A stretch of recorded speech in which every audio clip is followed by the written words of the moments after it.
The two things I want to cover under the eighth word before we move on, the two things that I have covered so far are relation of persons and property. That's the one general heading. A second one was about different forms of theft. Theft doesn't necessarily take the form of breaking and entering, highway robbery. Those are the obvious forms of theft, but theft can be done in what looks like a much more legitimate kind of fashion, and those are the kinds of theft that you'll probably be encountering more often as pastors. You have to be dealing with that, what's kind of fraudulent business practices, and exhorting people to act as Christians in their economic dealings. The next two things I want to do to finish out the eighth word are, first of all, I want to talk a little bit about mammon. Mammon, or mammon, refers to money or wealth in a general way. In the way that it's used in the New Testament, it typically refers to wealth that has become a dominant force or power in life, wealth that has become an idol. Let me, I just had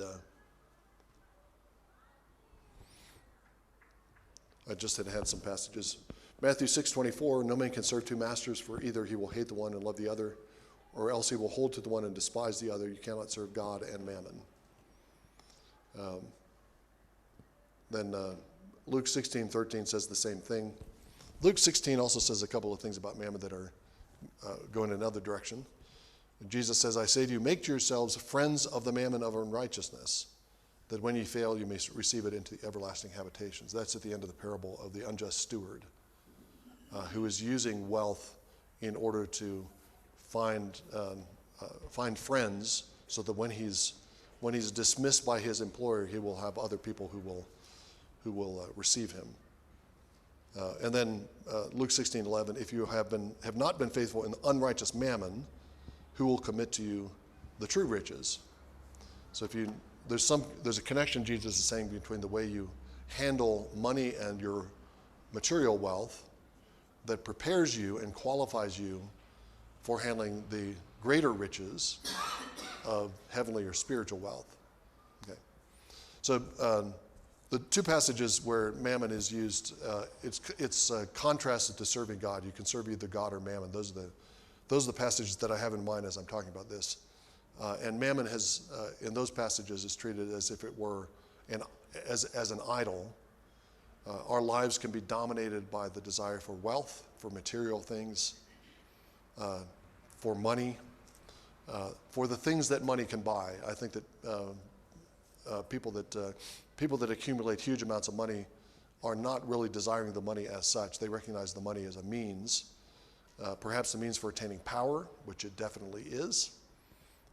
A billionaire who can he doesn't even feel it if he gives a few $1,000,000 to a political campaign to help a candidate that he wants in office. You gain power. If you become a billionaire, you gain power by the fact that you're so wealthy. People listen to you. They think you must have a great deal of wisdom to offer. And so you become a public voice just by accumulating wealth. Or they are looking for the kinds of pleasures and comforts that come with wealth. It's not the money per se, but it's the fact that you can have a house on every continent and not just a bungalow. You can have a nice house, a big house on every continent. So wherever you go, you're at home. You can purchase a private jet. You don't have to stand in lines at the airport. You don't have to be confined to seats that are smaller than your body. You don't have to worry about possibly being in a middle seat in an airplane for 13 hours. That kind of worry doesn't plague you if you're a billionaire with your own. So it's not the money per se, but it's still pursuing the things that money can buy, and that can become a dominating force for life. And even if you're not a billionaire, you can look to mammon, you can look to wealth as I mentioned earlier this week, as a kind of savior, as the created means to achieve happiness. If only I could get a better job, make more, buy a better house, buy a better car, then I would truly be content and happy with my life. You don't have to be a billionaire to be gripped by the idol mammon. One of the things that makes mammon or wealth such a difficult idol to shatter is the fact that money does have power.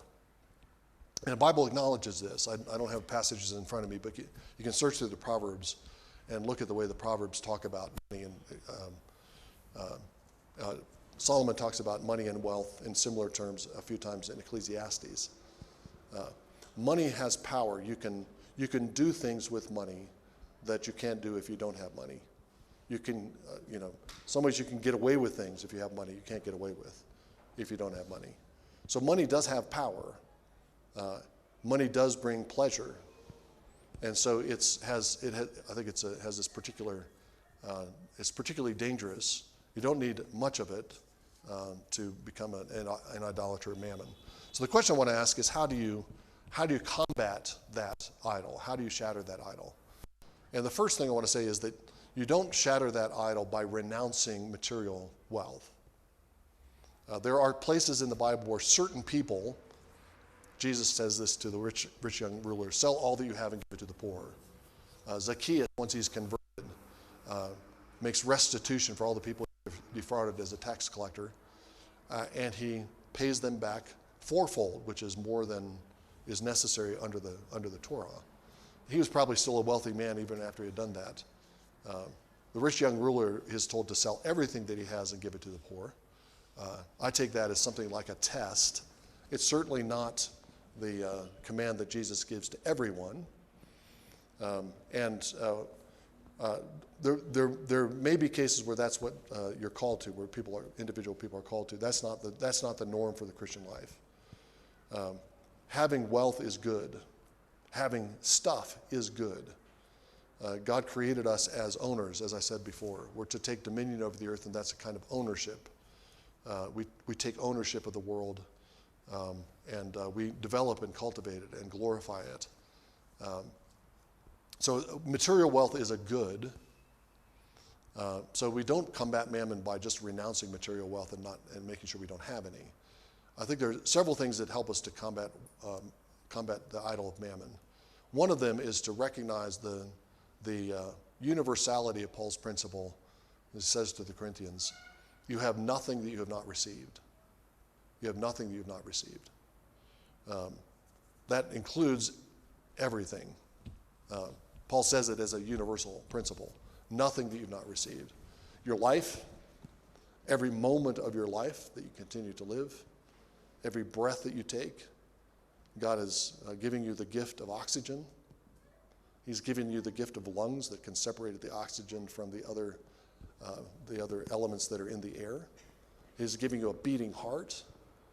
He's given you every single bit of material wealth that you have. He's given you the gifts that you have, the calling, the personal gifts that you have. He's given you the spiritual gifts that you have. There is nothing that you have not received.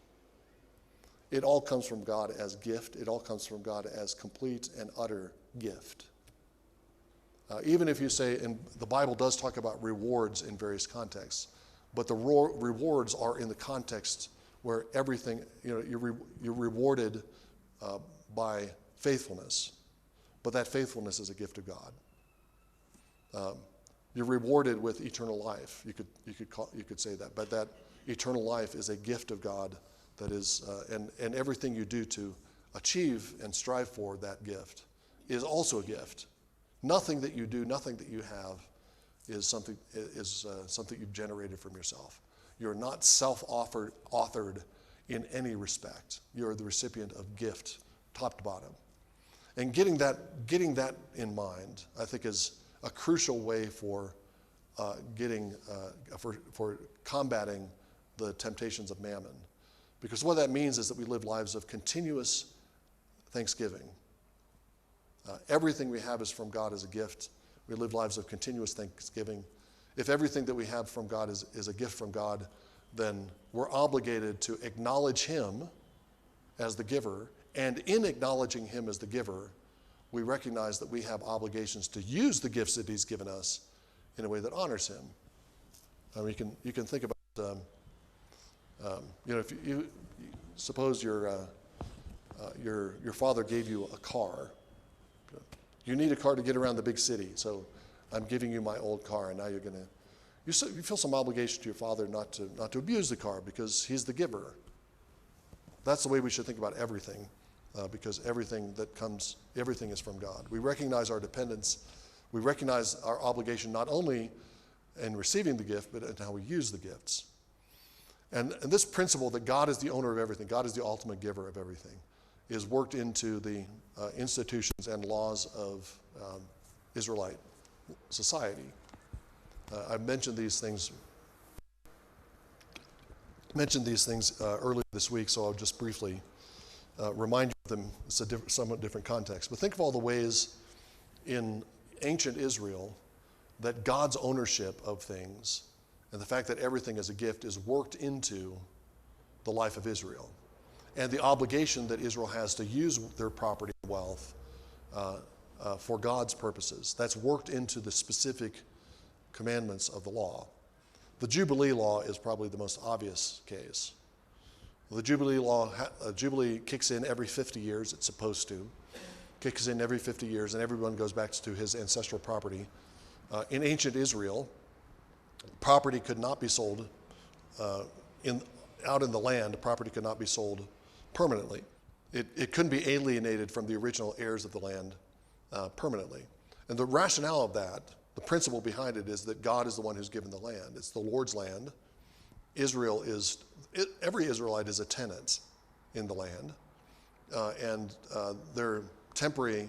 They're sojourners in the land, as it were, and they're there by the permission of the landlord, who is Yahweh. And so they have to use the land in a way that honors God. Or think about the way that gleaning laws work and the laws about harvesting to the corners of your field. You're a property owner, and you think, this is my property. I can do what I like with it. I want to get as much out of my property as I possibly can. I'm going to go back and make sure that my harvesters pick up everything that they drop. I'm going to make sure the people harvesting the field go all the way to the corner of the field. And then you read in the law, you can't do that. And the principle, again, is that God's the owner of your field. You have the field as a gift, and you own it in the mode of gift, in the mode of somebody who's received a gift. And the owner is telling you how to use that gift. And you have to use that gift not only for your own profit, but you have to use that gift of land in a way that profits and benefits the poorest people of the land, the people who are reduced to gleaning. So if your harvesters drop some grain, you can't go back and get it. You have to leave it for the people who are following, the poor people are following and harvesting behind you. You can't harvest all the way to the corners of your field. You have to leave the corners for the gleaners and for the poor who don't have land of their own. Leviticus 19:9 and Leviticus 23:22 deal with those rules. Again, we talked about this in connection with the Sabbath. With the Sabbath, the Sabbath prevents owners of animals from treating their animals as simply machines for production. They have to give their animals rest once a week. Those who have servants, slaves in the house can't use their servants and slaves as simply means for maximizing production, maximizing profit. They have to give them a day off. They can't get 7 days of labor. They get 6 days of labor, and then they have to give the gift of rest every seventh day. The reason is because those means of production, the animals that work in your fields, or the people who work your fields, those are gifts from God too, and you're not allowed to use them the way you want to use them. You have to use them in light of God's gift of them, in the light of God's commandments about how to use them.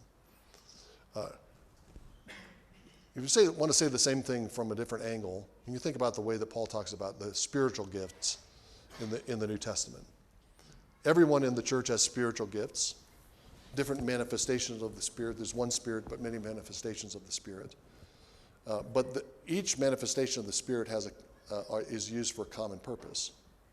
And it's not used to build up and to inflate the reputation of the person who's received the gift. Gifts are not given so that you can hoard the gift.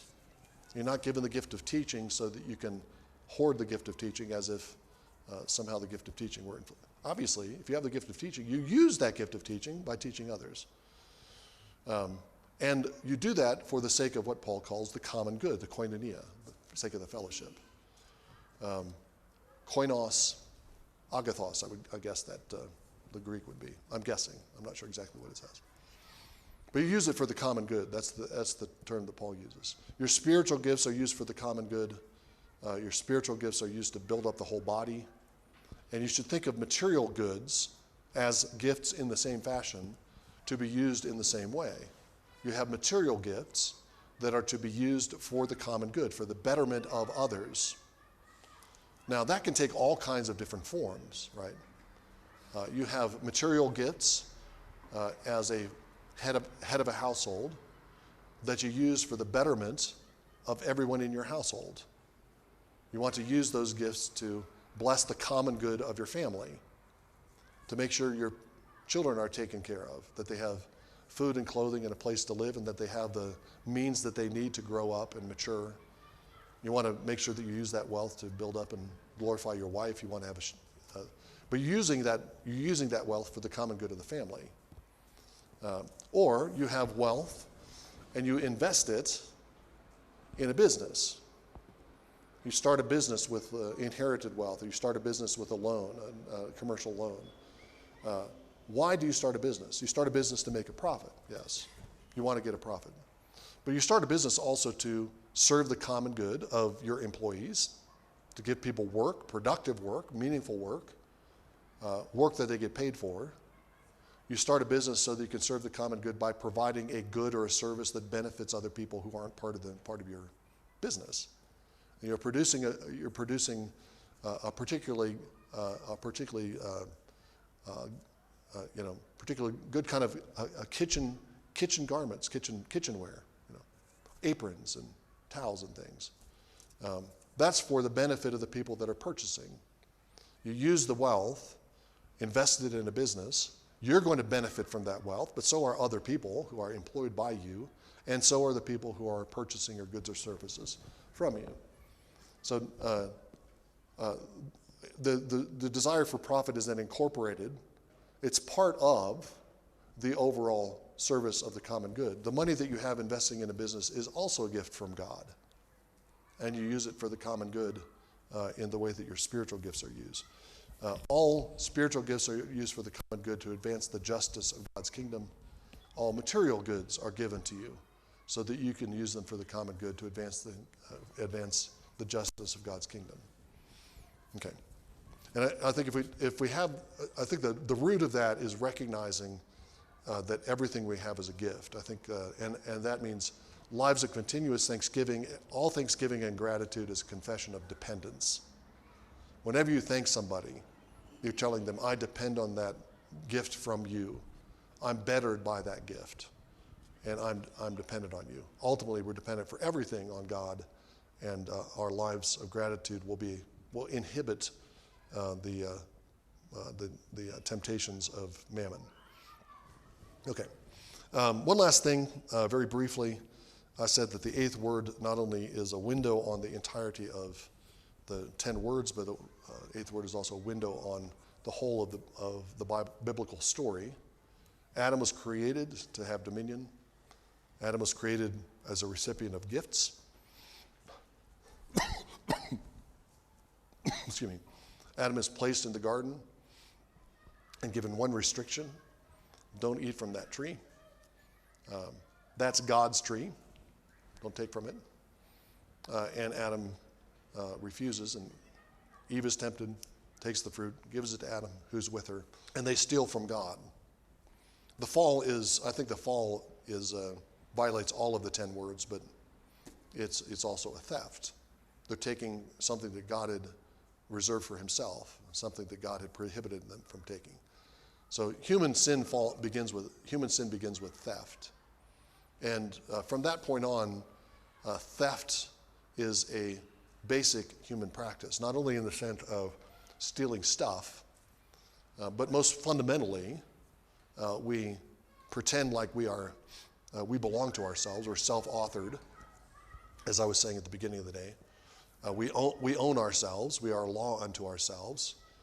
The basic impulse of human beings is that we want to govern ourselves and not be governed by God. All of that is a theft from God because we belong to him. And insofar as we treat ourselves as belonging to ourselves, we're stealing from him. And then, of course, redemption comes as an act of restitution. An act of restitution done by somebody who doesn't owe a thing. The last Adam doesn't owe what Adam took because he's not guilty of that sin. But the last Adam restores what Adam took, and he restores what has been stolen from God.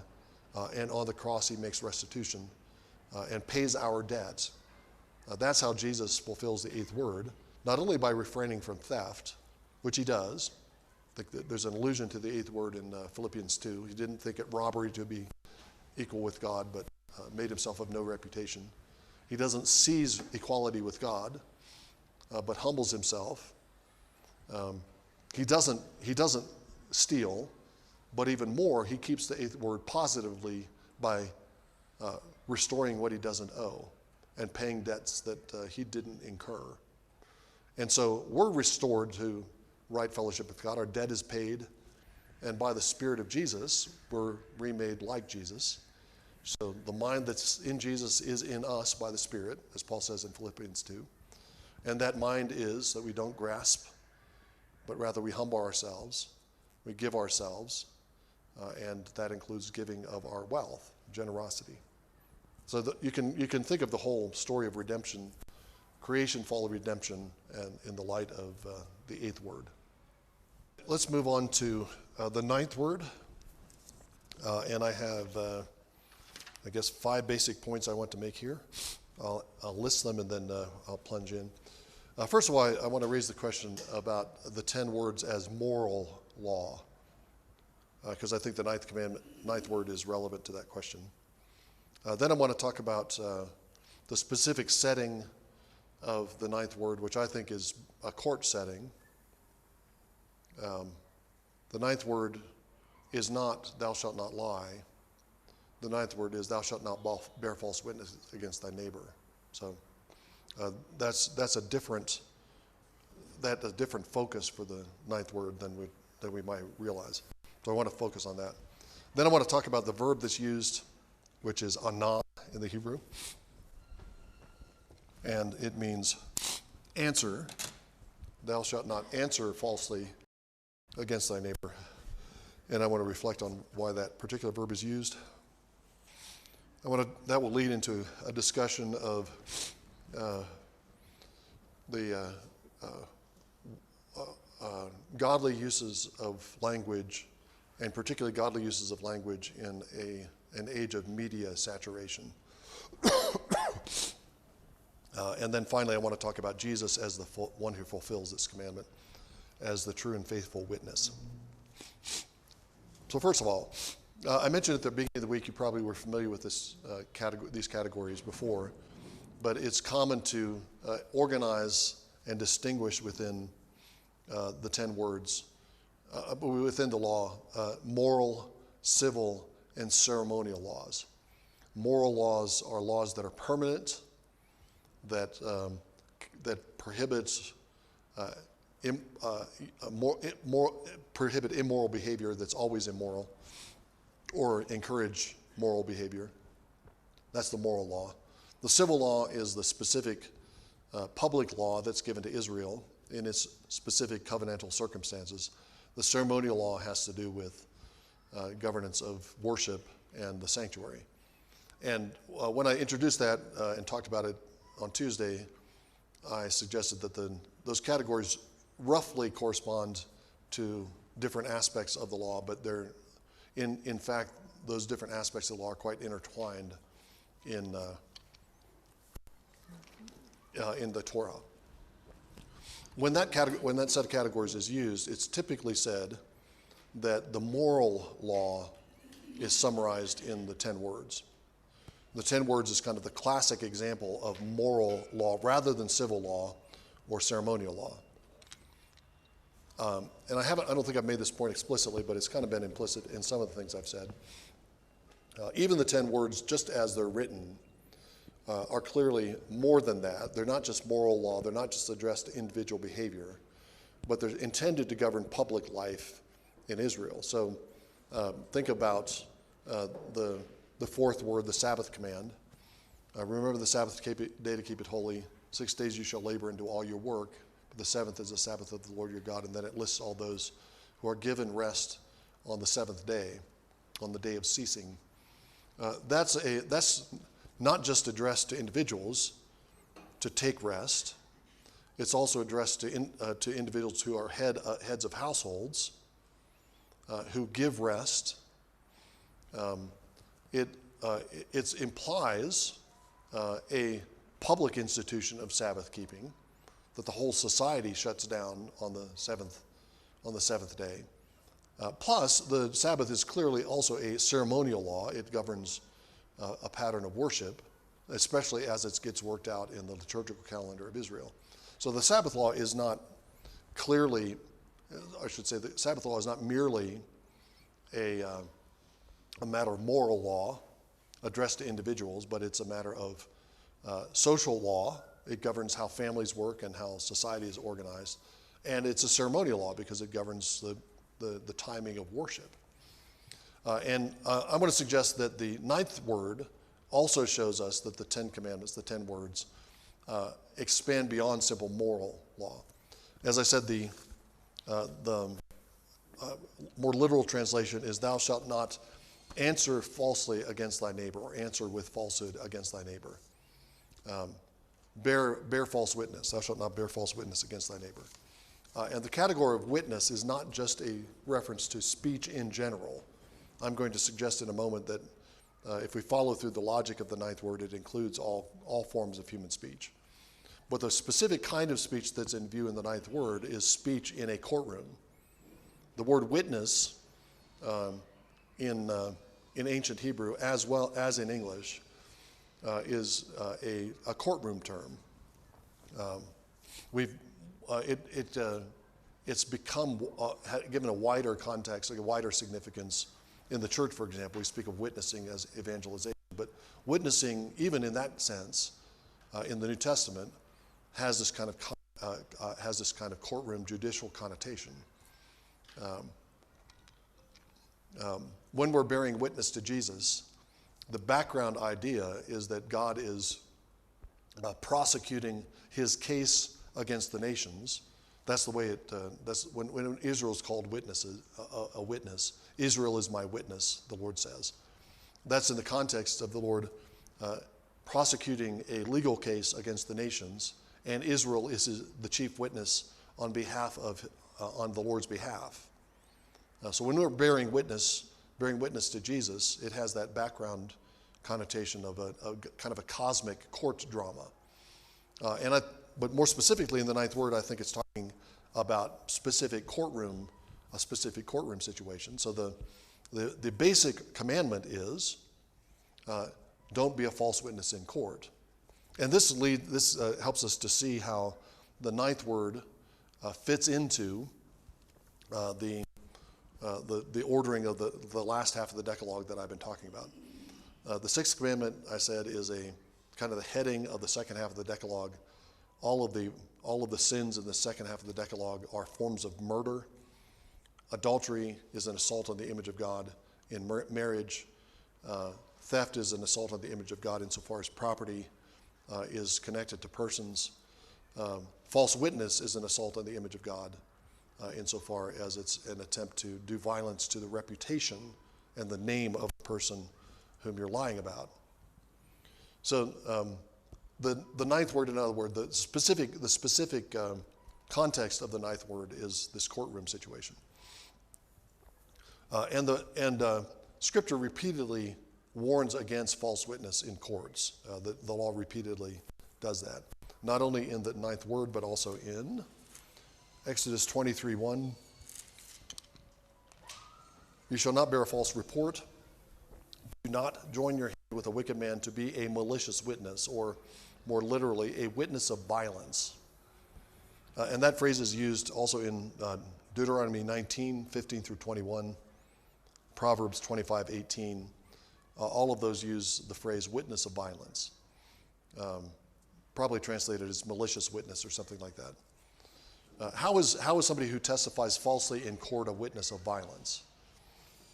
Well, If I go to court and I testify that I saw Sammy steal something, he shoplifted from the corner market, and he didn't do it, then I'm doing violence to his reputation. He has a reputation of being an upstanding young man. He has a reputation of not stealing stuff, and I'm trying to damage that reputation.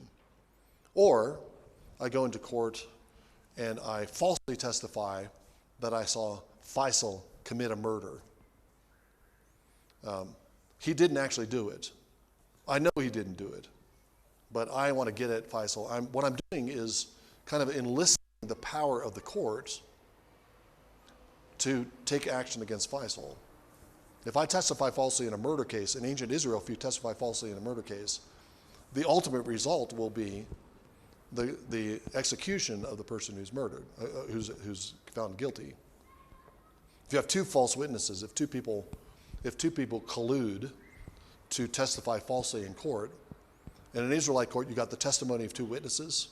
James and I both say Faisal did it, but we do it because we want to get rid of Faisal for some reason. We're doing violence to him through our testimony. So even if the court doesn't actually do anything violent, we're trying to do violence by damaging the reputation of those we falsely accuse. So the scripture a number of times warns against witnesses of violence. We should tell the truth in those courtroom settings. The Bible also repeatedly addresses the other side of the courtroom situation, that is to say, it addresses judges and calls judges to judge righteously. So in an ideal court situation, you have a judge who is impartial, a judge who is pursuing justice, weighing the evidence, and you have witnesses who are telling the truth, so that courtroom decisions are decisions that are based on truth. Now let me point to just a few passages where the scriptures demand honesty of judges. Exodus 23:8. I'll begin in verse 7. Keep far from a false charge. Do not kill the innocent or the righteous, for I will not acquit the guilty. So that's a rephrasing of the ninth word. But then the next verse is, you shall not take a bribe, for a bribe blinds the clear-sighted and subverts the cause of the just. So judges are not supposed to accept money so that the money sways the way they're going to decide the case. That's repeated in Deuteronomy 27:25 more powerfully. You might remember in Deuteronomy when this is Moses' instruction, when you enter the land, half of the tribes stand on Mount Gerizim, half the tribes stand on Mount Ebal, and they call back and forth the curses of the covenant. Cursed is the one who dishonors his father and mother. Cursed is the one who moves his neighbor's boundary mark. Cursed is the one who misleads a blind person, and so on. And then near the end of that series of curses, Deuteronomy 27:25, cursed is the one who accepts a bribe to strike down an innocent person, and all the people shall say amen. So the people of Israel are actually calling down curses on themselves. If they end up doing any of these things, then the curses of the covenant are going to fall on them. But they're the curses on the judge who accepts a bribe to condemn an innocent person. There are exhortations, more general exhortations, to judges to judge impartially. Leviticus 19:15 is one case. You shall do no injustice in judgment. You shall not be partial to the poor or defer to the great, but you are to judge your neighbor fairly. You shouldn't, as a judge, you shouldn't decide in favor of somebody who's wealthy just because they're wealthy. You shouldn't decide in favor of a poor person just because he's poor. A poor person who's stolen something, you have pity on them. You can kind of understand why they might steal because they're so poor. The Bible says don't do that. The Bible gives a great deal of attention to what happens in courtrooms on both sides of the courtroom situation. Those who are accusing and those who are testifying as witnesses and those who are judging. And the reason for that is because what happens in the courtroom will have a significant impact on what happens in society. Suppose you have a situation where judges are corrupt, they're looking for bribes, and they accept bribes, and they make their decisions based on bribery. What kind of society, who's going to rule that society? The people ruling the society are obviously the wealthy. Even though they might be dishonest, even though they themselves might be criminals, if they can buy off the judges, then the whole society is going to be perverted by that use of wealth. Or suppose you have somebody who has, situations where the mafia is operative, and they might bribe, but then they also might threaten judges. You better do this because we know your address. We know where your children are. You like your kneecaps? You want to keep your kneecaps? Then you know how you should decide this case if you want to keep your kneecaps. Okay.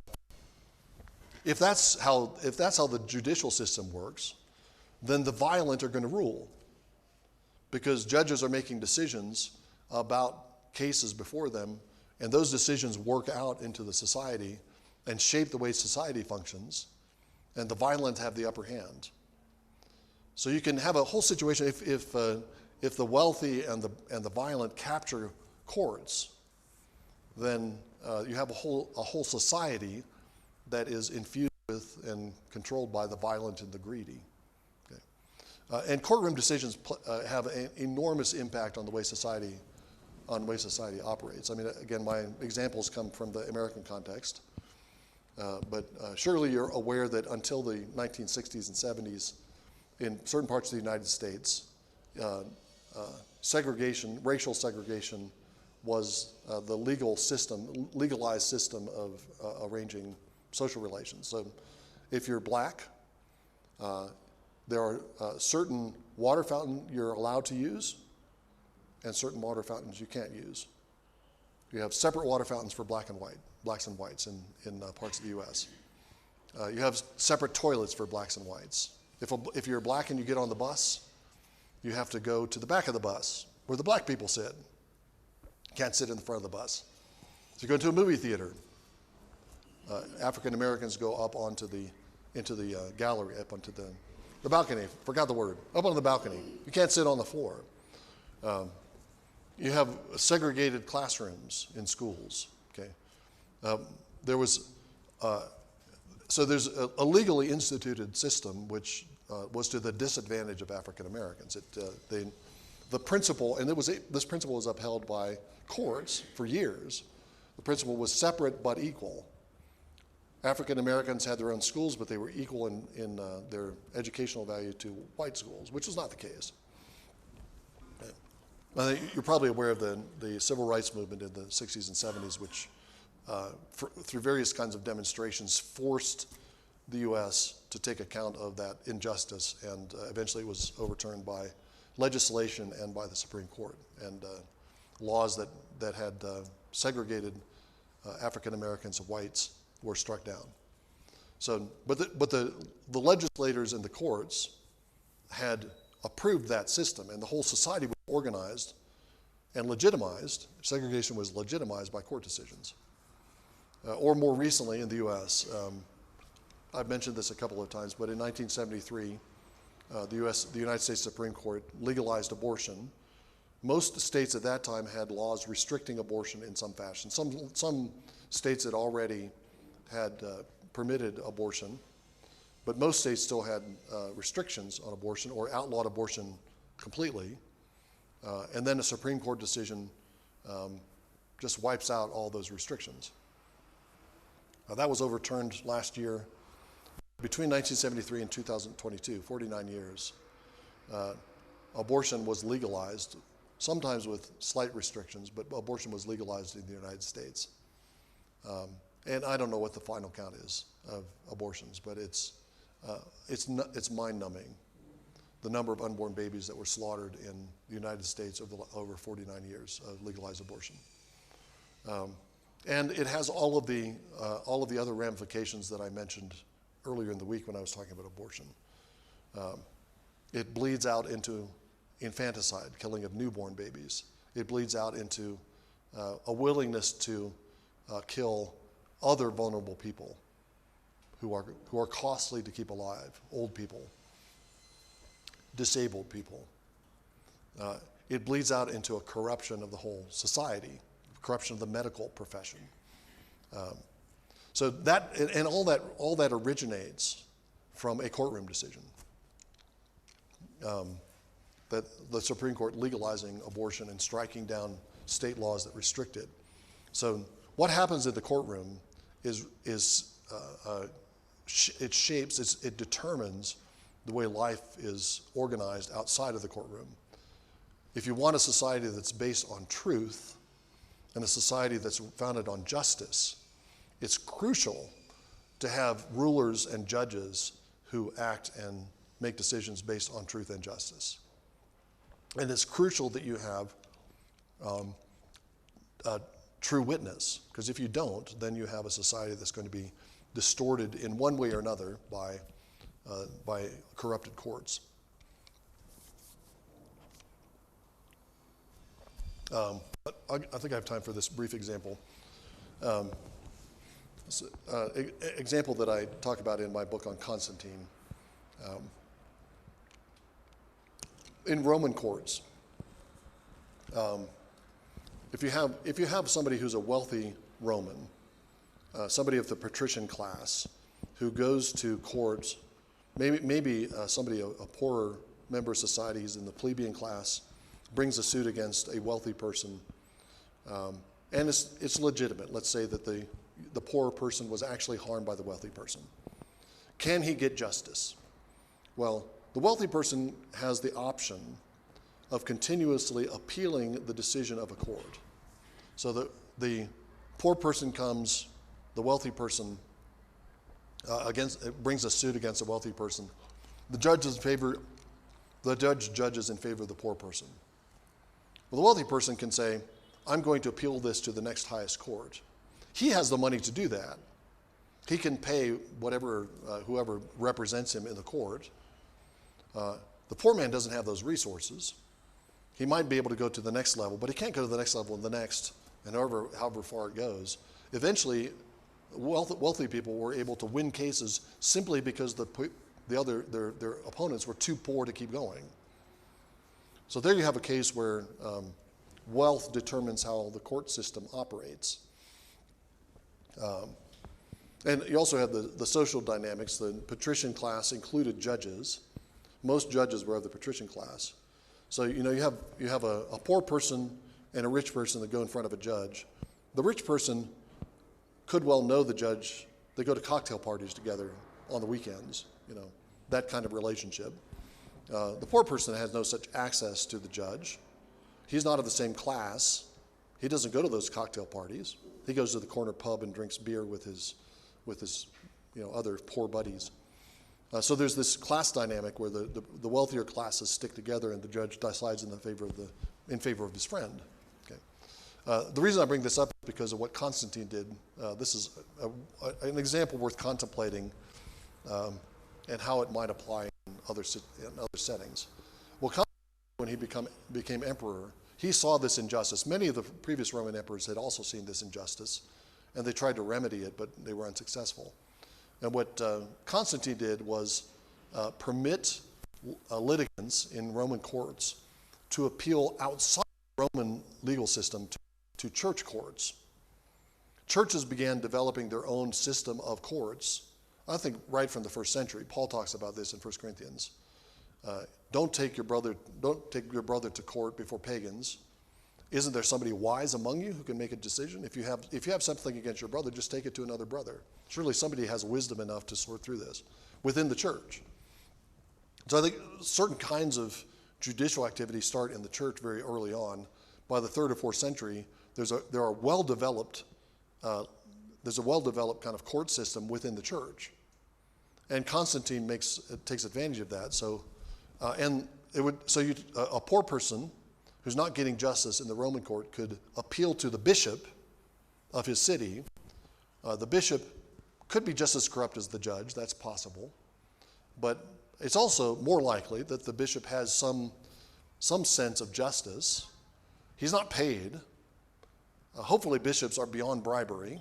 Not all of them are, but there's a better chance that they'll be beyond bribery. And the poor litigant has a better chance to get justice than he does in the Roman courts.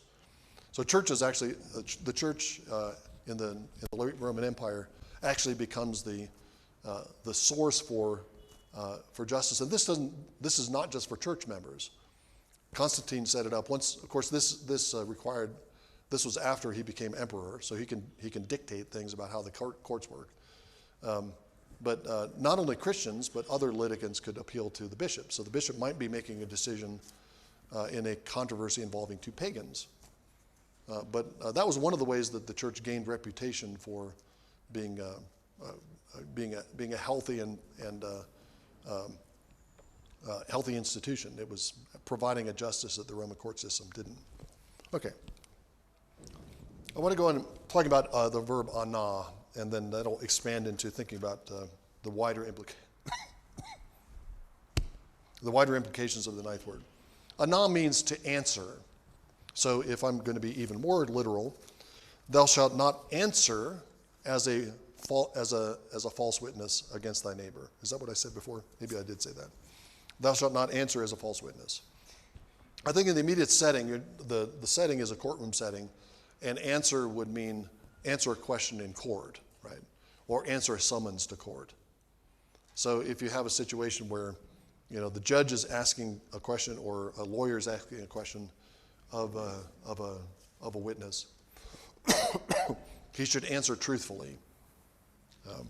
That's the immediate context. But I think that particular verb opens up some wider implications for the ninth word, because it's not just in courtroom settings that we speak answering words, but in a sense, all human speech is answering speech. That's true at a couple of different levels. God is always the first to speak. He spoke the world into existence. He spoke to Adam before Adam spoke back to him. He always has the first word, and our words are always responses to God, or they're always answers back. So in that sense, all human speech is back to God, the one who has already spoken to us. But it's also true in human life. All of our speech is answering speech, because we are born speechless. You don't have the capacity you have a potential for language when you're born. You don't have the actual capacity to speak when you're born. And how do you learn to speak? You learn to speak because you're imitating what you're hearing. You're answering back to the words that are being spoken to you. So in that sense, too, all human speech is answering speech. And so if we take that insight and take it to the ninth word has a specific focus on witnesses in a courtroom setting. But I think it opens out into instruction about speech in general. And as you look at the rest of the Bible, you find that the Bible has a lot to say about how we talk and the wrong kinds of speech that we use. We are linguistic creatures.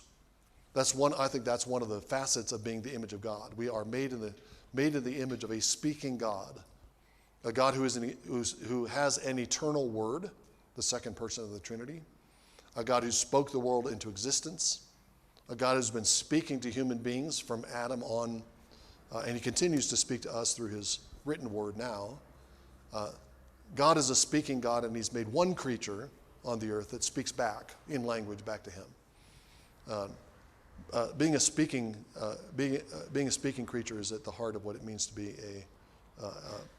being in the image of God. So, and just think about the way speech infuses everything that we do. Everything that we do is speech, language is in, with, and under everything. Right? In a classroom setting, obviously, I'm talking to you. You're going to ask questions or make comments back. That's a speech setting. You go to the market. You're haggling over your purchase with the seller. You're married by taking vows, which is a speech act. You continue a healthy marriage by speaking back and forth and talking. You raise children by speaking to them. You make new friends by conversation. You instruct people in your church as a pastor by word. That's your primary instrument for ruling the church, is what you say. Your example is crucial, but what you say is that's the basic power that you have. You have the power to tell people truth. Every facet of our lives is infused with speech. And if our speech is corrupted, then every facet of our life is going to be corrupted. If we are not giving true answers, if our speech is not truly answering, is not truth answering, then our life is corrupted, our society is corrupted. And so the Bible condemns all kinds of evil speech, slander, speaking false things about another person, making that public, spreading rumors, not confirming something, gossip. The New Testament talks a number of times about the danger of gossip. This is one of the things you're likely going to have to confront in churches. People get dissatisfied with what's happening at the church, and they find other people are dissatisfied with what's happening in the church, and you have this little cluster of people in your church who are gossiping about members of the church, about the leaders of the church, and how they probably shouldn't be leaders. I probably should be a leader, they're saying. Okay. Even when we're not lying, and we're not spreading evil speech, the Bible gives us a great deal of instruction about proper forms of speech. I'll just run really very quickly through a few things in the Proverbs. You can think about that as you read Proverbs next time, how often the issue of speech comes up and how closely connected wisdom is with proper use of language. Proverbs 10:8, the wise of heart will receive commands, but a babbling fool will be thrown down. A babbling fool, somebody who just talks too much. Can't stop yourself from talking. That's unwise. Proverbs 25:11. Like apples of gold and setting of silver is a word spoken in right circumstances. Apples of gold and setting of silver, that's a image of wealth, obviously, of beauty, and a word spoken in the right circumstances has the same quality. The timing of your speech is crucial. It's not just what you say. You can say something that's true and in the abstract is beneficial and edifying, but you say it at the wrong time, and it's not apples of gold and setting of silver, it's something else. A classic example of this, think of the book of Job. Very little of what Job's comforters say to him is wrong in the abstract, outside of the situation that they're in. Much of what they say is true, but much of it is also ill-timed. They're saying the wrong things to Job in that circumstance. They don't really know what they're talking about with Job. Sweet speech, persuasive speech. It's two-sided. Proverbs 5:3. The lips of an adulteress drip honey, and smoother than oil is her speech. The adulteress, I mean, you can take this literally. The adulteress is seducing. In the early part of Proverbs, Solomon is warning his son against the seductions of the adulteress. Avoid committing actual adultery. But in the more typological level that Proverbs is operating, the adulteress is Lady Folly, and folly can sound very enticing. It speaks with the words of Lady Folly are smoother than oil, and her lips drip honey. There's a sweetness to them, but you need to avoid that, and Solomon gives warnings to his son. But sweet speech can also persuade, and so we need to know how to use sweet speech properly. The wise in heart will be called discerning, and sweetness of speech increases persuasiveness. Okay. We have to resist certain forms of persuasive, enticing speech, but we have to learn how to use enticing, persuasive speech in the right way. We need to know how to use sweet words that will persuade to godliness. More generally, James 3, famous passage. Where is James? James keeps moving around in my Bible. Where is he? There he is. We all stumble in many ways. If anyone does not stumble in what he says, he is a perfect man, able to bridle the whole body as well. If we put bits in the horses' mouths so that they may obey us, we direct their entire body. Ships also, they're great and are driven by strong winds, are directed by a very small rudder, wherever the inclination of the pilot desires. So also the tongue is a small part of the body, and yet it boasts of great things. Behold, how great a forest is set aflame by a small fire. The tongue is a flame, the very world of iniquity. The tongue is set among the members of our body as that which defiles the entire body, and sets on fire the course of our lives, and is set on fire by hell. You can speak demonic, satanic words that bring destruction to everything around you. Angry words, false words, ill-timed words, slander, gossip. Every species of beasts and birds, of reptiles and creatures of the sea is tamed, and has been tamed by the human race, but no one can tame the tongue. It is a restless evil and full of deadly poison. James warns us that the tongue is a crucial member of our body, and the way we talk is very much at the heart of the kind of people that we are. How are we delivered from this? How do we take dominion of the tongue? I think, again, Romans 6, we're united to the death and resurrection of Jesus. We share in his resurrection, and so by the Spirit, Jesus gives us the power to use the members of our body to advance his righteousness.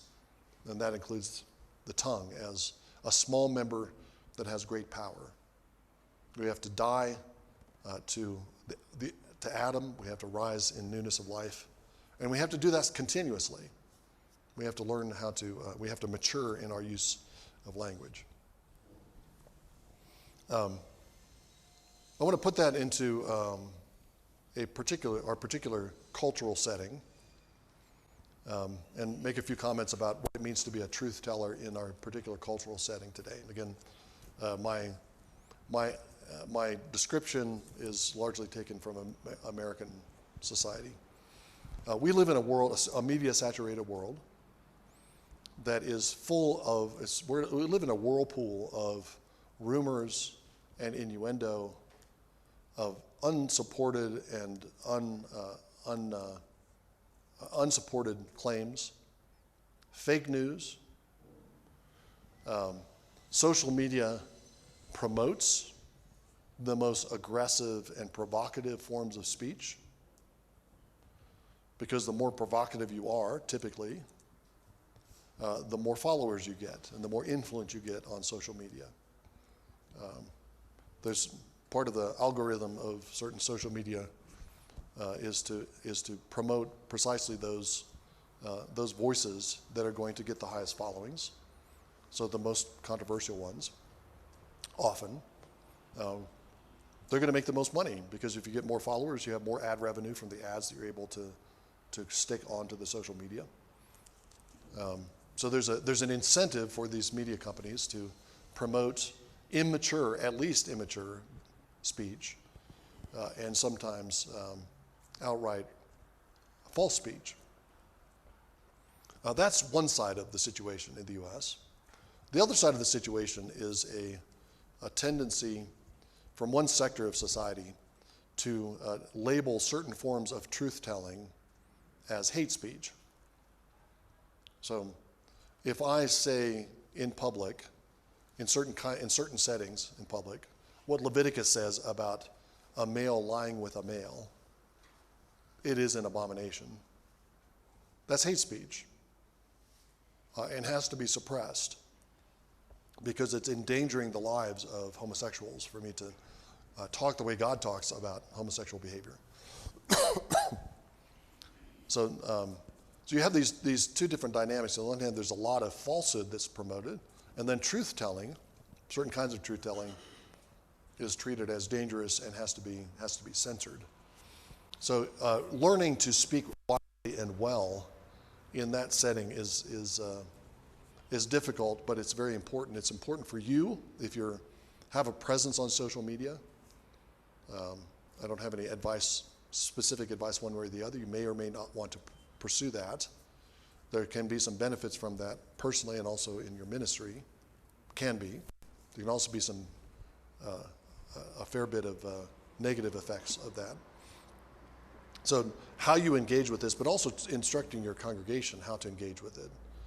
And as I said earlier in the week, reminding them that of the dangers and the risk and the structure of social media, so that they aren't caught up in things because of what they see on Twitter or Instagram or YouTube. They aren't caught up in things that they shouldn't be caught up in. There's a tendency in the U.S. We're polarized politically. So if somebody from one side of the political spectrum says X, everybody from the other side of the political spectrum gives the worst possible interpretation to X. Joe Biden says something, and all the Republicans are going to say, that's the most horrible thing, look at what he said. They're putting the worst construction on things, interpreting it in the worst possible light. I think I mentioned this earlier in the week, but Martin Luther in his Smaller Catechism says one of the positive implications of the ninth word is that we put the best construction on everything. That means we interpret it in the most charitable way possible. And we need to learn to do that and not, again, in a polarized political situation, which may not be the case here as severely, but it's important that people learn to be more discerning. It's also important to recognize and to teach that truth-telling is an act of love and not hate. Leviticus 19, 17 and 18. You shall not hate your brother in your heart. You may surely reprove your neighbor, but shall not incur sin because of him. You shall not take vengeance nor bear any grudge against the sons of my people, but you shall love your neighbor as yourself. I am Yahweh. Leviticus 19:18 is the source of Jesus' second great commandment. But you shall not hate your fellow countryman in your heart. You shall love him as yourself. How do you love him? The next line tells you one of the ways you love him. You love him by reproving him, correcting him, rebuking him his bad behavior. That's an act of love, not an act of hate. Of course, it can be done at the wrong time. It's possible. It can be done in the wrong manner. But in itself, reproving a brother and speaking to him and telling him the truth about himself is an act of love. This is what the prophets are constantly doing. Think of Nathan with David. David has committed adultery with Bathsheba. He's arranged for Bathsheba's husband Uriah to be killed. Nathan comes in and tells him a small parable in order to catch David in his own guilt. And then Nathan lowers the boom and says, you are the man. You're the one who did this. You're the man in the parable who stole his neighbor's beloved lamb and slaughtered it. Elijah speaks bluntly and severely to Ahab, but it's an act of love. All the prophets do that. They speak very severely about the sins of Israel, but they're doing that because they love Israel. They're filled with the jealous love of God, and they want Israel to worship the true God and not be led astray by idols. And so they use stinging words. And you'll have to do that in your ministry. You'll have to speak to people honestly and risk the reaction that you'll get, which could often be a hostile reaction. How dare you say that to me? You're being mean. You're always so negative. You're going to get the reaction. It takes courage to tell the truth, but you need to prepare to do that if you're going to lead people. One last thing on the ninth word, and that is Jesus as the true and faithful witness. Jesus is put in the specific situation that the ninth word is addressing, that he's put in the situation of court cases. He is the one on trial. and he's called on to be a witness against himself.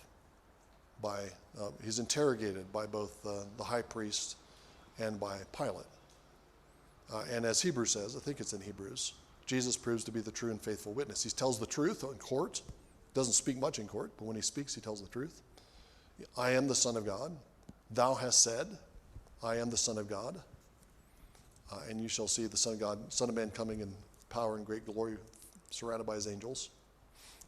He testifies truly about himself. He testifies truly about his Father. He is the true and faithful witness, not only in those courtrooms, of course, but also in everything that comes up to that leads to that. The reason why Jesus goes to the cross, in terms of the human dynamics, the reason why Jesus goes to the cross is because he's a truth teller. In what he says, in the way he acts, he's confronting the evils of the Pharisees and the scribes, the evils of the Jewish leaders. He's telling the truth about them. He's constantly telling parables where the bad guys in the parables are Pharisees. He doesn't call them Pharisees, but in several cases, the Pharisees at least have the wit to recognize he's talking about them. Okay. Who are the people invited to the wedding party who kill the son who comes to invite them? The Pharisees recognize Jesus is talking about them. Almost all of Jesus' parables are directed against the Pharisees and scribes, and they're always depicted as murderers, as at least indifferent. Who are the people that pass by the man who's been beaten up on the road to Jericho? Priests, a Levite. The one who helps is a Samaritan. Okay, that's a commendation of a Samaritan, but it's also a rebuke to the leaders of Israel. That's what rouses the Jews' hatred against Jesus. He's a true and faithful witness throughout his ministry, and then when he comes into trial before Pilate and before the high priest, he's a true and faithful witness. The Greek word for witness as a noun, of course, is martyria, the root of the English word martyr. Early on, that Greek word became associated with people who witnessed faithfully to Jesus in spite of in the face of death, in face of possible death. Jesus was a true and faithful witness in that sense. He's the great martyr because he bears testimony even though he knows people are trying to kill him. He keeps telling the truth. And the martyrs of the early church are true and faithful witnesses in the same way. They speak the truth even though they know that speaking the truth will get them thrown to the lions or taken to the stake.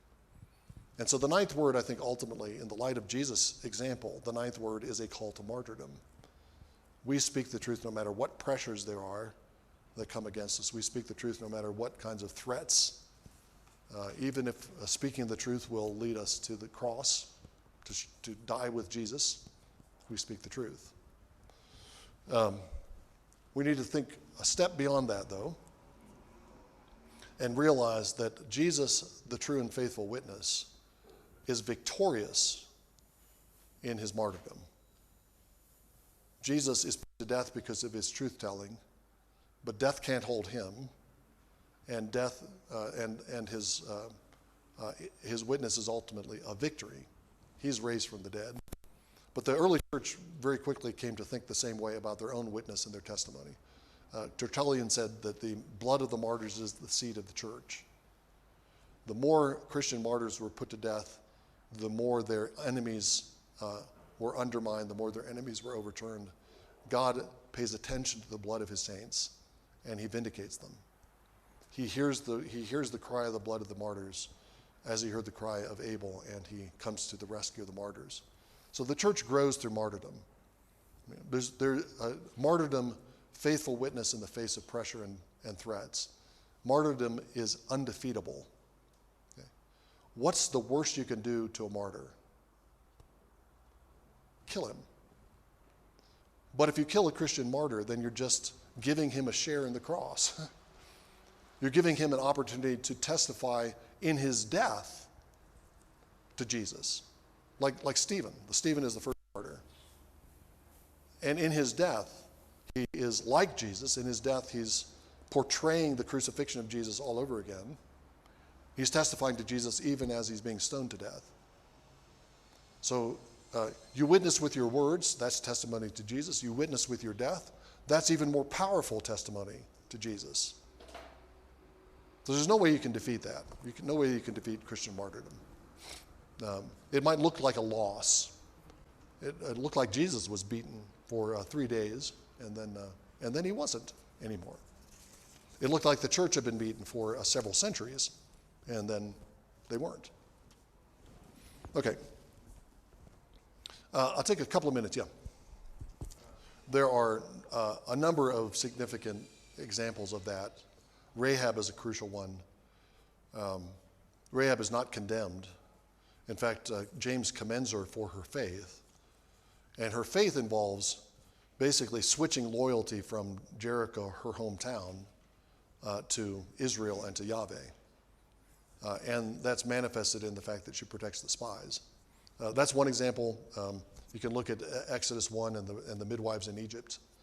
The midwives in Egypt, it's not explicit that what they say is false, but the context seems to indicate that they're misleading, deceiving Pharaoh so they can protect the babies of Israel, and they're rewarded for that. They're given their own homes and families. They're given children of their own because they were faithful to the Lord and protected infants.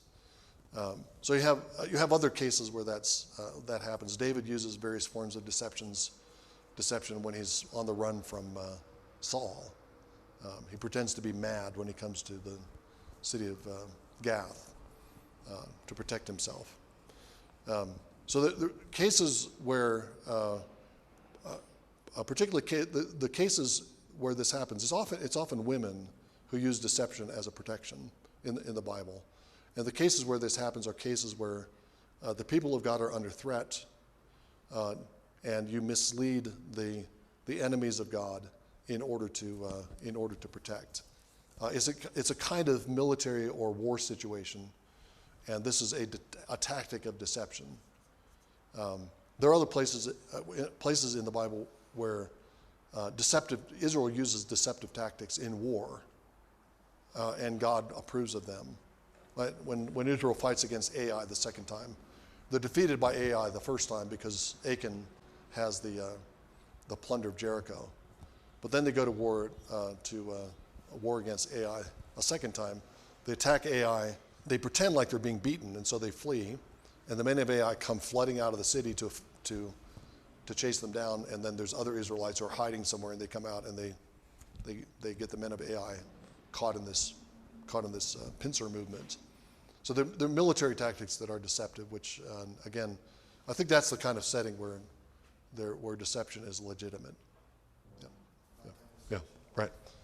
That kind of situation. The classic case that people bring up is the Nazis come to the door looking for Jews. What do you say? And you can deceive by telling what's literally the truth. Nazis come to the door looking for Jews, and they say, "Do you have any Jews in your house?" Say, "Yeah, they're hiding in the cupboard. Come on, I'll show you." And they actually are hiding in the cupboard, but you say it in such a way that it seems to be a deception. That's still a deception. But I don't think there's anything wrong with Nazis come to the door, "Do you have any Jews in the house?" And you just outright lie. I think that's that kind of situation, yeah. Totalitarian situations where Christians are under threat, using deceptive tactics in order to protect, I think is legitimate. There are places in the Proverbs that seem to commend a kind of bribery, a gift given into the lap is the phrase that's used. I don't remember the rest of that proverb. That's a wise thing in certain circumstances. And it's a judgment call. There's some places where it's clear in China, for example, the government has officially taken a stand against Christianity. And so Christians using various kinds of deceptions and they're secretive in order to protect themselves. That's a real obvious one. But in other cases, you're going to have to make a judgment. If you want to, for example, find a way to train your children, not in a if the schools have become ungodly. If you want to a way to train your own children, teach your own children in a godly fashion, but private schooling is illegal or homeschooling is illegal? I think in that case there's at least a case to be made that you can use at least secretive tactics in order to be able to maintain that. So there's judgment calls here. The setting that justifies it is basically a war setting, but you can be attacked in your own country. You can basically be in a wartime setting in your own country. That's what Rahab is doing. It's her hometown, and she's deceiving the servants of the king in her hometown. This is one of the passages I was thinking of. It doesn't use the word bribe per se, but Proverbs 18:16, a man's gift makes room for him and brings him before great men. So you're using, this would be kind of an application of what Jesus says. You use the mammon of wickedness to make friends, to open up doors. It's not talking about a bribe per se there, but if you have a business, part of the cost of doing business is paying off some government official. I don't think you're responsible for the corruption of the government by doing that in order to maintain your business.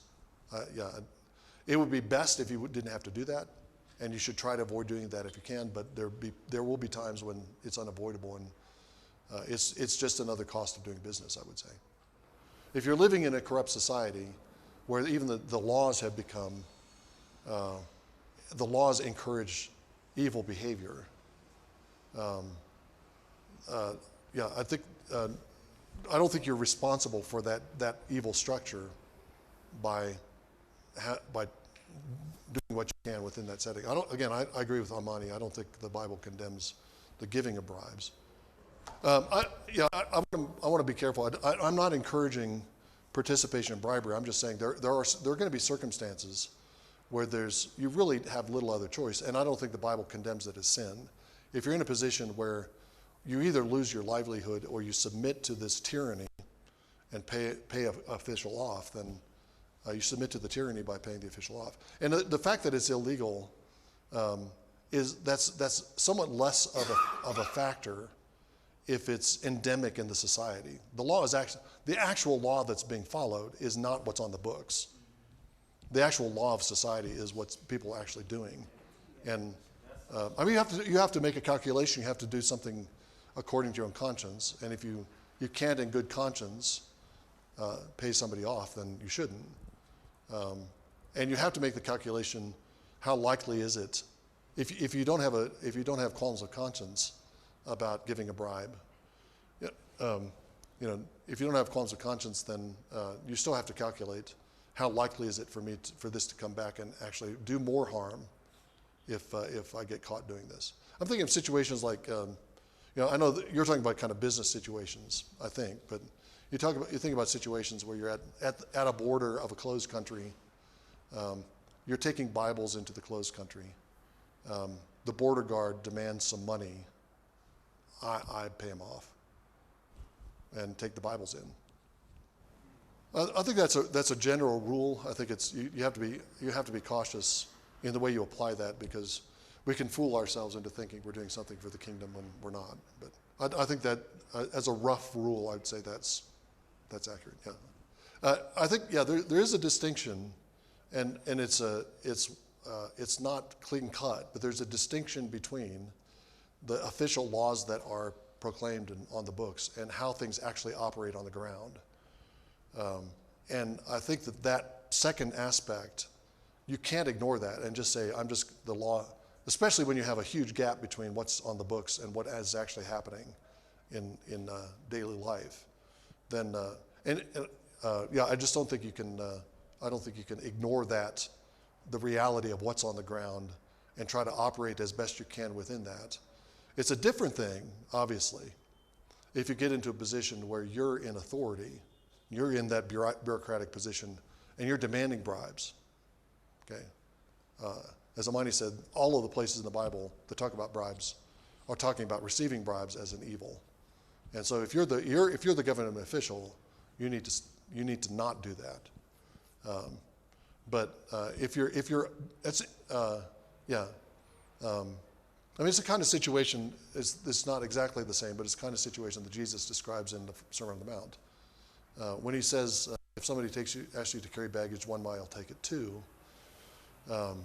One application of that, if not the primary one, is that this is Roman soldiers requisitioning Jews to carry their military gear,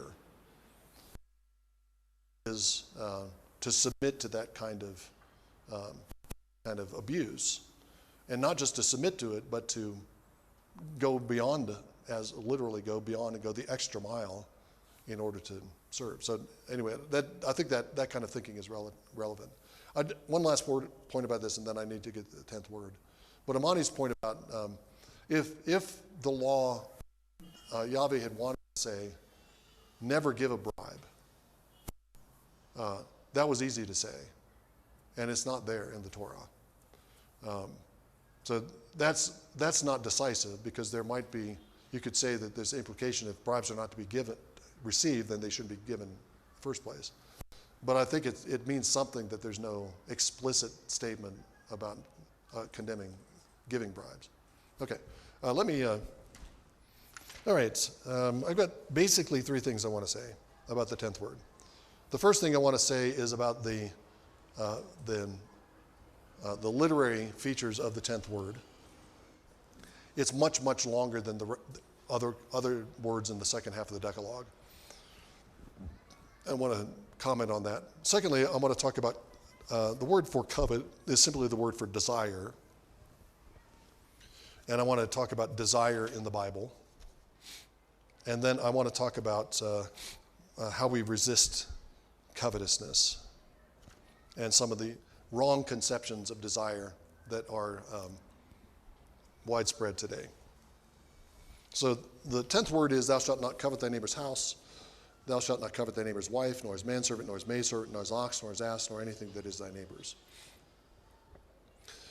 I pointed this out at the beginning of the week. The second half of the Decalogue, beginning with thou shalt not kill, very pithy. There's no explanation given. Why not kill? We're not told. We're told elsewhere in the Bible, but not there. Why not commit adultery? We have to go elsewhere in the Bible. In contrast to the first half of the Decalogue, where there's always some kind of explanation given. So commandments 6, 7, 8, just 2 words in the Hebrew. The negative, lo, and then the verb. The 9th word has 5 words in it, a little bit longer. Then the 10th word has 15 words. That's more words in the one commandment, in the 10th word, than in all of the other of the second half of the Decalogue combined. Commandments 6, 7, 8, and 9 total up 11 words. There are 15 in the 10th word. And it doesn't need to be this way. The 10th word is verbose and repetitive. Thou shalt not covet, ... Thou shalt not covet. Same verb twice. Why? What's the point? Thou shalt not covet, and then you have 6 things that you're not supposed to covet.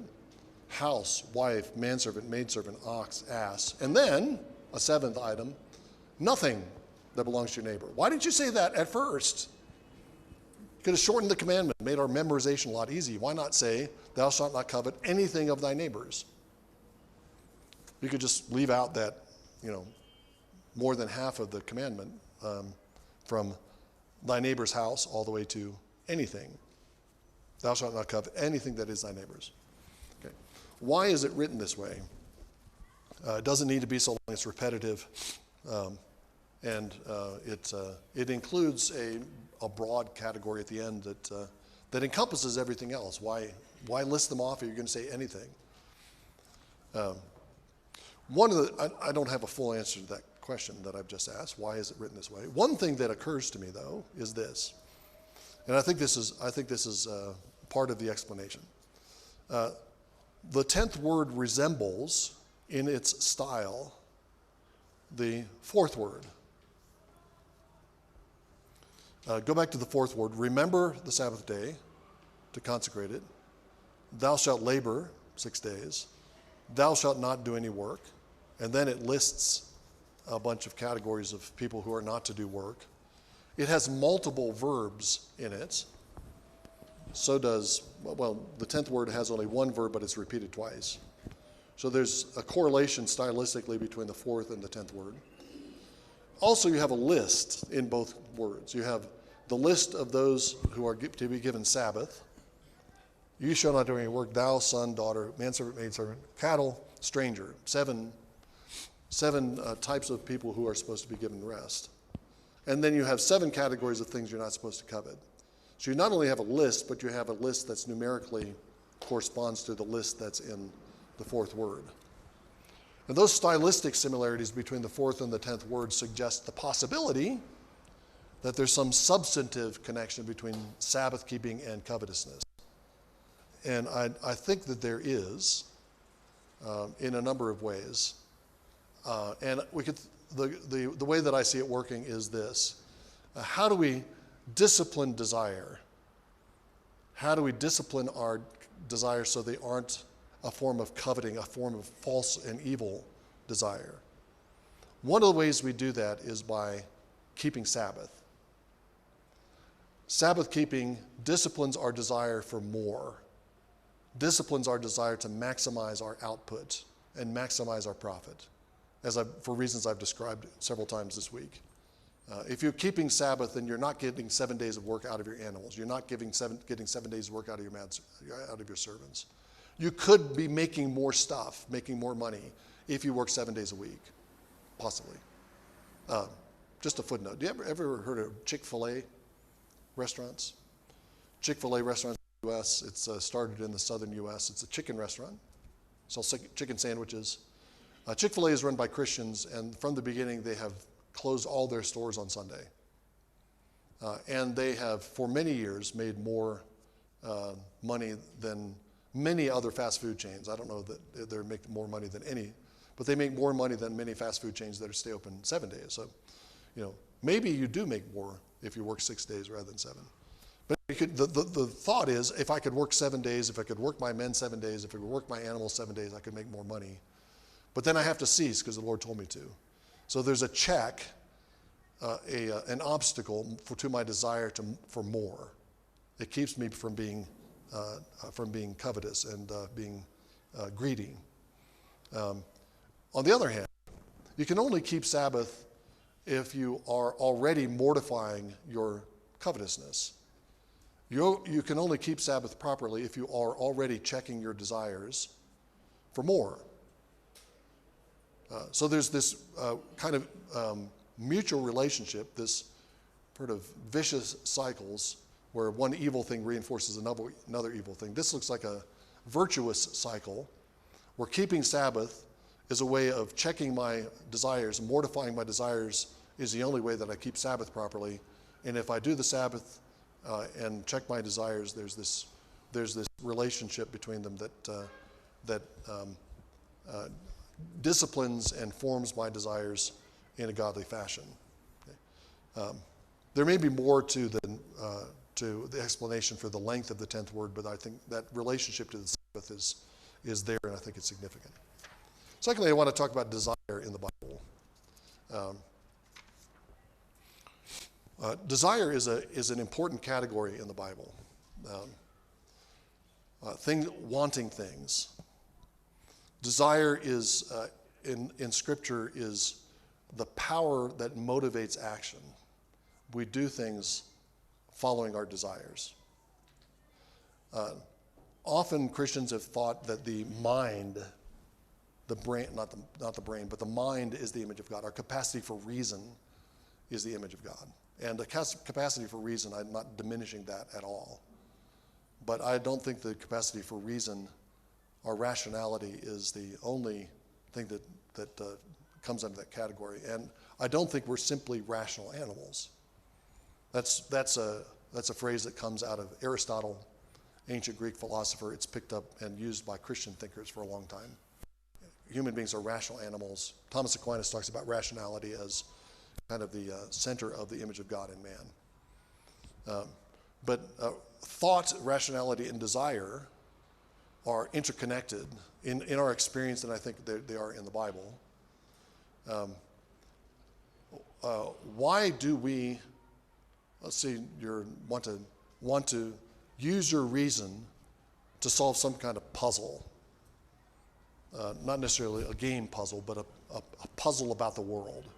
You're a pastor, and you want to solve a puzzle in the text. Or you want to solve a puzzle in, there's something going on in your church and you want to figure out how to deal with it.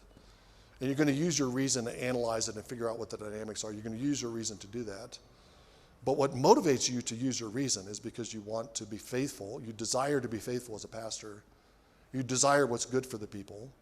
The reason you want to solve this intellectual puzzle is because you have this desire for clarity.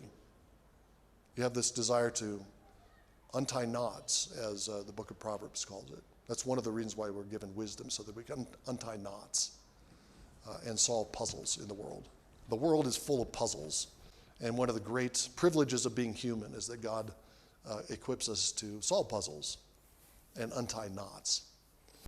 But what's driving the reason why we pursue something is because we're gripped by some desire to pursue it. We find satisfaction in solving the puzzle. Or we find that if we solve this interpersonal puzzle in the church, then the church will be stronger and these people will get along better, and the church will be more like what it's supposed to be. In the Bible, desire is frequently connected to the soul. When God created Adam, he breathed into his nostrils and he became a living soul. Chaya nefesh. So are fish in Genesis 1. Fish are also chaya nefesh. So are land animals. They're chaya nefesh. Chaya nefesh, being a soul, is not something that's unique to human beings. Animals have souls. Not the same kind of souls that human beings have. No other creature had his soul from the breath of God, as Adam did. But other creatures have souls. And in the Bible, what that means is that they have desires, and those desires move them and motivate them to take certain kinds of actions. The soul is the seat of desire. When the Bible talks about thought, it usually locates that in the heart. As a man thinketh in his heart, so is he. But the soul is the desiring organ, if you will, the desiring aspect of our creaturehood. Let me give a few examples of how this is stated in the Bible. 1 Samuel 23:20.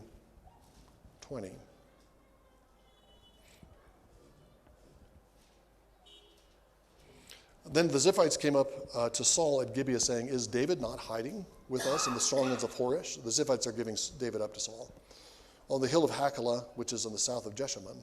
Now then, O king, come down according to all the desire of your soul to do so, and our part will be to surrender him to the king's hand." Saul wants to kill David, not Saul. Saul wants to kill David. That's the desire that he has, and that desire is said to be the desire of his soul. His soul will be satisfied if he can just get rid of David. Job 23:13. He is unique, and who can turn him? What his soul desires, that he does. There, interestingly, God is said to have a soul that desires. But notice what the thing in him that desires is called the soul. That's nephesh. Sexual desire is said to be an expression of the soul. Genesis 34:8. This is the story of Shechem and Dinah and the slaughter of the Shechemites. Hamor spoke with them, speaking to the sons of Jacob, spoke to them saying, "The soul of my son Shechem longs for your daughter. Please give her to him in marriage." What kind of longing is that? Obviously, he desires to be with Dinah. They've already slept together. It's sexual desire, it's erotic desire, and it's said to be an expression of the soul. Hunger and thirst for food come from the soul. Psalm 107, verse 9. It's talking about Israel in the wilderness. He has satisfied the thirsty soul, and the hungry soul he is filled with what is good. It's nearly 1 o'clock. Your soul is starting to growl within you. Your soul desires to be satisfied with lunch food. That's your soul doing that to you. And of course, the soul is preeminently the organ of desire for God. A lot of Psalms talk this way about the soul. I'll just point to a couple. Psalm 42:12. There is no Psalm 42:12. Psalm 42:1 and 2. As the deer pants for water brooks, so my soul pants for you, O God. So our desire for God is compared to the thirst of an animal for water. My soul thirsts for God, for the living God. When shall I come to appear before God? His great desire is to be in the presence of God, and his soul is what's driving him to seek God, the desire of his soul. Psalm 84, verse 2. Read verse 1. How lovely are thy dwelling places, O Lord of hosts. My soul longed, even yearned for the courts of the Lord, my heart and my flesh. Sing for joy to the living God. My soul longs and yearns for the courts of the Lord. And then Korah, who's writing this psalm, brings in his heart and his flesh, which are also delighting in God, his whole person. But the soul particularly is the one that's linked up with desire and longing. Psalm 143:6 is another place. Isaiah 26:9. You can find many other places in the Old Testament where the soul is the location, that's the part of our being that drives us, that desires God and drives us to seek him. And God has created us as desiring beings, and he's put us in a world full of desirable things. Genesis 2:9. Out of the ground God caused to grow every tree that is pleasing to the sight and good for food. The tree of the life in the midst of the garden, the tree of knowledge of good and evil. Okay. Every tree that is pleasing to the sight and good for food. Desirable things to look at, trees in particular here, and good for food. This is the goodness of the trees and the fruit is built into the tree by virtue of creation. It's not just our desires projecting out on something that we desire it because we want to. God has made things that are created to be desirable, and that includes the fruit of the tree of the knowledge of good and evil. Eve looks at the fruit of the tree of the knowledge of good and evil, and she says, that looks desirable. She saw the tree was good for food. It was a delight to the eyes. The tree was desirable to make one wise. Okay. There is something objectively desirable even about the tree of the knowledge of good and evil. God has made it off limits. She shouldn't be desiring to eat it. But I think Eve's desire to eat from the tree gives us an example of it's the first example of evil desire. It's not that the fruit of the tree was undesirable, that it was bad. The tree and the fruit of the tree was all that Eve thought it was, but her desires should have been submitted to the Word of God, should have been disciplined by the Word of God. What makes her desire for the tree evil is that she's doing it outside of God's commandments. And that is what makes desire evil. Sometimes in the Christian tradition, desire has been condemned because when it's too intense, we desire things too much. And we should check our desire and suppress our desires and make sure that our desires are kind of kept moderate. I don't think that's the biblical picture. I think the biblical picture is intense desire for the right things. What makes a desire evil is what we're desiring. And whether our desires are disciplined by the Word of God, the issue is not the intensity of our desire. When you read the Psalms and David's desire to be in the presence of God, there's nothing moderate about his desire. He longs and thirsts like a deer panting after the water brooks, a deer that's been running through the forest and needs to have water or it's going to faint. That's the kind of desire that David says we should have for God. An intense desire, an overwhelming desire, passions for God. But passions that have matured, passions that have been disciplined by the Word of God, not passions that have been suppressed and killed, but passions that have been shaped and matured so that we're desiring the right thing. The object of our desire is what makes it evil, good or evil. Okay. One last thing to say about the 10th word, and this is more a commentary on the way that contemporary people, again, particularly in America and I suspect in Europe, think about desire. And this goes back to what I was saying earlier in the week about existentialist ethics, the cult of autonomy, the creed of autonomy. I'm ruler of myself. I'm self-authored. I can do what I like. I desire what I desire because I desire it. I want what I want because I want it. In that kind of framework, if you say, I want something because it's subjectively desirable, that's a contradiction. Because that would mean that my desire should be determined by something outside me. If something outside me is objectively desirable, then that kind of imposes on my autonomy, my self-authorship. I just make up my desires as I go. If I desire this or that, it's a good desire because I desire it. Okay. That's not the biblical picture, and it's not even workable, because it's in the structure of desire. The desire has a particular end. Desire seeks something. Okay, I'm hungry, let's say. Theoretically, hypothetically, I may at this point in the day be hungry. Let's hypothetically say that. And you offer me a new cell phone. Okay. Does that gift meet the desire? Not unless it's that newfangled kind of cell phone that is also edible. Okay. No, it doesn't meet the desire. My desire for food has a particular end, which is to eat food. If I have a desire for sex, the end is to find some sexual satisfaction. Desire for drink is to find satisfaction in something. My thirst is satisfied by something that I drink. It's just in the nature of desire that it has particular ends in view.